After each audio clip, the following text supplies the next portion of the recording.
तो दोस्तों नमस्कार प्रणाम। मैं अजीत और आप सब देख रहे हैं हवेली एंटरटेनमेंट। तो दोस्तों भोजपुरी इंडस्ट्री में एक नया रिकॉर्ड बना है। शायद मेरे ख्याल से बहुत सालों बाद ऐसा रिकॉर्ड बना भी है और पहले हुआ भी होगा तो पता नहीं, बट मेरे ख्याल से जब से मैं यूट्यूब पर काम कर रहा हूँ या फिर देख रहा हूँ तब से ये रिकॉर्ड पहली बार बना है कि कोई फिल्मी गाना ट्रेंडिंग में आ जाए। जी हाँ दोस्तों, एक फिल्मी गाना खेसारी भाई का बोल राधा बोल फिल्म का एक गाना था, पायल के बाद पता ना चले। ये गाना ट्रेंडिंग के म्यूजिक सेक्शन के नंबर 14 में आ चुका है, यानी 14 नंबर म्यूजिक सेक्शन में ट्रेंड कर रहा है।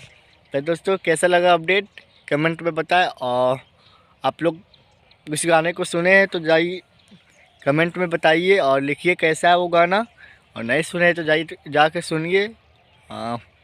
और दोस्तों वीडियो पसंद आए तो लाइक करके चैनल को सब्सक्राइब कर ले ताकि हर भोजपुरी नोटिफिकेशन सबसे पहले आपको मिल जाए।